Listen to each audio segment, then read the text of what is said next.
Before I begin, this story is up 18 years. When you have kids around, please use headphones. Thank you for your understanding.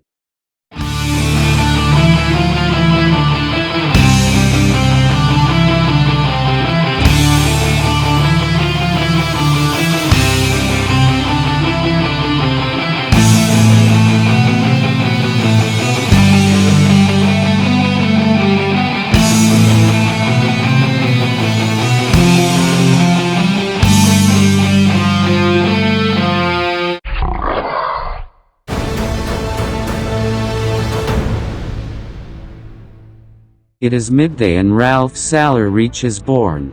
He gets out of his car and picks up his backpack bag. Now he has to take a long walk through the forest to get to the lighthouse. The forest is beautiful with pine, birch, sea buckthorn and other plants. He has to walk for a good hour until he reaches the lighthouse. The beach is full of stones around the lighthouse. Here tourists look for the famous Adder Stone. They can also find fossils and amber. During the Ice Age, the Baltic Sea was a huge glacier. The glacier brought all this material with it. Before Ralph starts painting, he will climb to the top of the lighthouse. There is a viewing platform at the top. From there people can enjoy a panoramic view. He enters the building and the caretaker is waiting for him in a small office. "Hello you," he shouts, "you have to pay. Before you go up." "Oh, I apologize, sir. How much do I have to pay?" The caretaker smiles cheekily and says, €8, sir." Ralph has paid him and is heading towards the staircase. What a view! "Hey Ralph, what a surprise." Ralph looks around and sees Peter and Sandra Sachs. "What are you doing here?" Ralph asks, surprised. "We watch the sea. We want to learn about the mystical lights around the Baltic Sea." "I thought you were on vacation here." "Yes and no. We are paranormal investigators and hope to find out something about paranormal incidents here. We also enjoy the beach and the beautiful landscape here. This is very interesting. Anya, a friend of mine, owns the fishery at the harbor. She told me yesterday that the fishermen had seen a strange light outside the sea." "That's good to hear. Now we know we're in a good place to figure something out." Helmet under control from the alien, lift up the amulet. The amulet starts lightning and the flying saucer starts to move. "Look there," calls Ralph and points his finger at the sea. There is a bright green light and a flying saucer comes out of the water. Ralph, Peter and Sandra watch in amazement what is happening outside the sea. The UFO flies directly towards the lighthouse. There is a group of tourists in this place right now. They don't know what's happening yet. Ralph says, "We have to get down here now."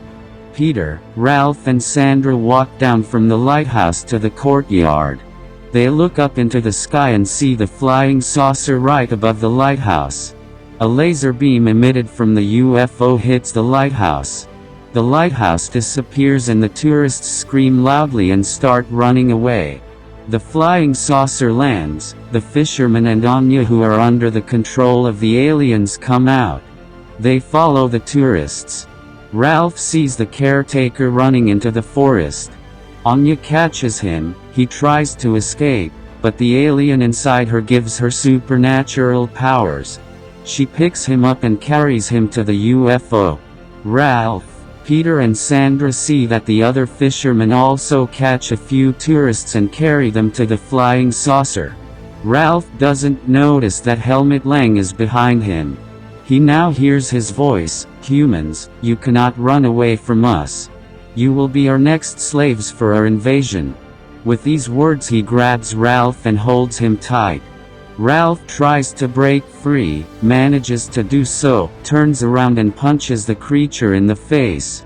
The creature becomes angry, picks him up and throws him against a wall. Ralph feels pain in his back and cannot move. The creature stands next to him and puts its hands around his neck. Ralph can't breathe and feels dizzy. With the last of his strength, he takes the creature's amulet into his hand and tears it away from the creature. The amulet begins to flash, and the next moment the creatures lose control of Helmut, Anya and the other fishermen. The tourists and the caretaker can break free and run away. The aliens appear next to the fishermen and Anya, who had them under control.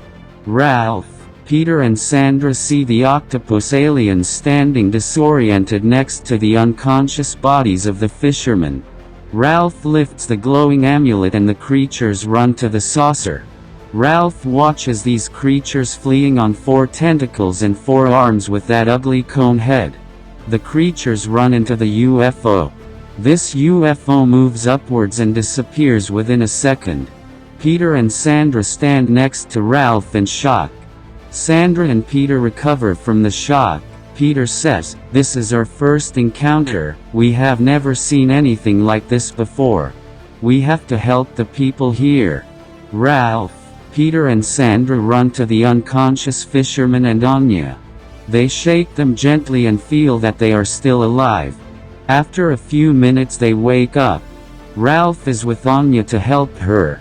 She says to him, "Ralph, what happened?" "Where am I?" Ralph answers, "Everything will be fine soon." The caretaker calls the police, ambulance and fire department. Nobody can believe their eyes, the lighthouse has disappeared. The fishermen, the tourists and Anya are taken to the hospital. The police question the caretaker, Ralph, Peter and Sandra about the incident. Later, the National Guard arrives to close the place for investigation. The National Guard requests that those involved remain silent about this incident. Peter asks Ralph if he and Sandra will meet him tomorrow for a few questions about the case. Ralph agrees and gives them his cell phone number. Peter also gives him his number. Ralph still holds the amulet in his hands. He doesn't know what power it has. Now it's his. He puts it around his neck and goes home. The next day, Peter and Sandra visit Ralph. They ask him some questions about the artifact that Ralph took from the alien. Ralph shows them the amulet. It looks like an adder stone. The material feels like metal, but it appears that it is an unknown metal. There are runes and symbols around the amulet and it feels warm. Peter and Sandra take photos of the artifact. At the end of the conversation they ask Ralph if their boss has any more questions, if he would agree to another meeting. Ralph agrees and says goodbye to the 2 paranormal investigators.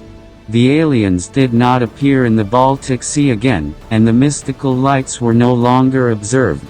End of the story.